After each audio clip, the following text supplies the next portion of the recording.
Yalda, you're of Afghan origin. You grew up in Australia. You're currently working in the UK. I think that you're a very strong neutral in this whole situation, especially considering all your work as a journalist.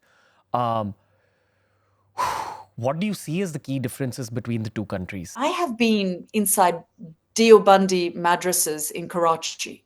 I have spent time with the most extreme forms of these groups where they, in seminaries, in madrasas, where I have seen with my own eyes the indoctrination of young people and the justification of how they view the world and how they prosecute, what they're doing in terms of creating these hardliners in their country. And I put to one of the retired Pakistani generals I interviewed. He said to me, come here, come and see for yourself. Come and see our country. There is no Jaish-e-Mohammed. There is no Lashkar-e-Taiba. And I said, look, in Bahawalpur, the leader of Jaish-e-Mohammed, the founder of Jaish-e-Mohammed, whose core idea and the mindset is, for them to take Kashmir back. They see that as their core fight. He, the founder, Masood Azhar, said 10 members of my family have been killed. He himself said it. So young people who were taught in those madrasas say that the madrasas were cleared because we had intelligence that India was going to launch strikes on us. Where did they get the intelligence? Why? So that is what, to the detriment of the Pakistani people, the ISI has decided it wants as its policy.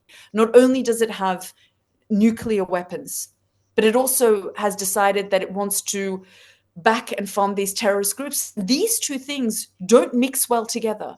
And this is a very different offering from what India is and what India has become. And we spoke a little bit earlier on the podcast about the talent that India is exporting to the world, what it is creating for itself domestically, and the offering of the two nations is incredibly different. And Washington has understood India's role in terms of its rivalry with China. And therefore, they have developed this extraordinary partnership, bipartisan partnership over the course of the last 25 years, as India has emerged as not just a regional but a global player.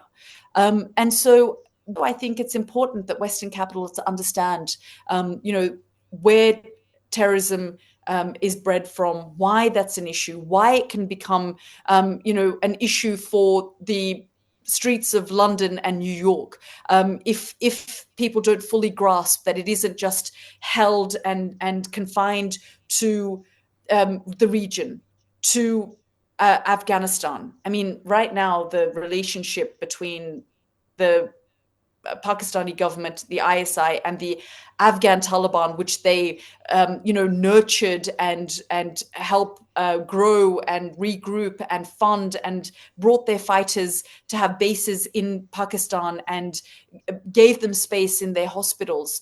And when the Afghan Taliban took over Afghanistan again, and NATO forces, the Americans, had to leave and withdraw, we saw the ISI chief drinking tea while Western capitals were in despair and trying to take their civilians out, trying to take their embassy staff out.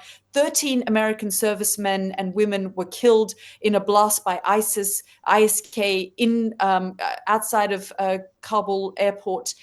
The ISI chief was drinking tea at the Serena Hotel in Kabul and celebrating their win. And yet these are things, whether it's Osama bin Laden, whether it's the clear acceptance that our boys are back in town, is blatantly there, and yet there is no accountability. Yeah. So I think what you're trying to say is that the root cause of especially most of our conflicts in the subcontinent is this element of terrorism, which is state-sponsored, especially in Pakistan. If you enjoyed today's clip, make sure you check out these curated playlists that we've made especially for you related to the subject that was spoken about in this clip.